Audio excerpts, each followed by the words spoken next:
नमस्कार. आज मार्गशीर्ष शुद्ध त्रयोदशी. ज्ञानेश्वरीमधील हा एक अभंग. मी अविवेकाची काजळी फेडूनी विवेक दीप उजळी, तै योगिया पाहे दिवाळी निरंतर. स्वसुखे विश्व कोंदे धर्मची जगी नांदे, भक्ता निघती दोंदे सात्विकांची.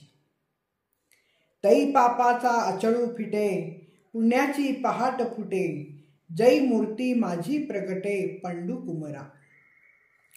ऐसे या काजा लागी अवतरे मी युगी युगी, परी हेची ओळखे जो जगी तो विवेकिया. भगवंत जन्मरहित अव्यय स्वरूप निराकारच आहे, पण विशेष कार्यासाठी तो मायेच्या आश्रयाने सगुण रूपात येतो. कारण जेवढे धर्म म्हणून आहेत तेवढ्या सर्वांचे रक्षण करावे असा क्रमच ठरून गेला आहे.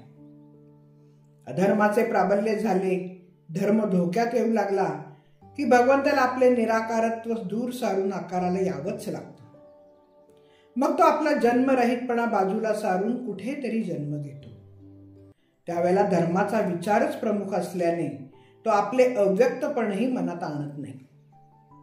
गीतेच्या 4थ्या अध्यायात प्रसिद्ध श्लोकार बोलत असताना ज्ञानेश्वर महाराज भगवंताची भूमिका सांगतात.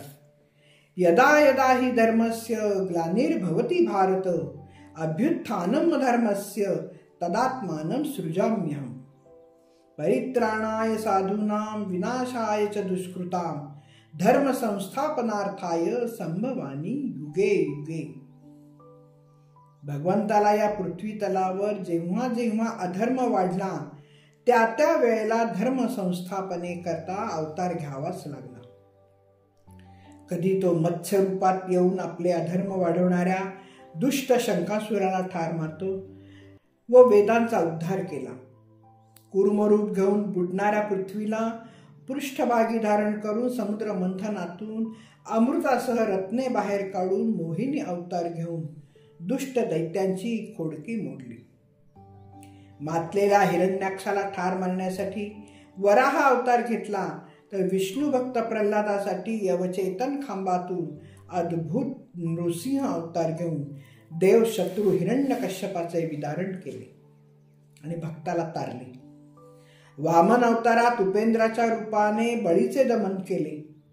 परशुरामाच्या अवतारात सहस्त्रार्जुनाची बोहरी केली आणि 7व्या अवतारात दशरथ पुत्र राम बनून अधर्मी रावण मारला आणि धर्माची गुढी उभी केली. स्वानंदाचे साम्राज्य स्थापले म्हणजे भक्तांच्या कैवारासाठी तो अवतरतो. अधर्माची हद्द तोडून टाकतो, दोषांच्या सनदा फाडून टाकतो आणि स्वजनांच्या हातून सुखाची ध्वजा उभारतो.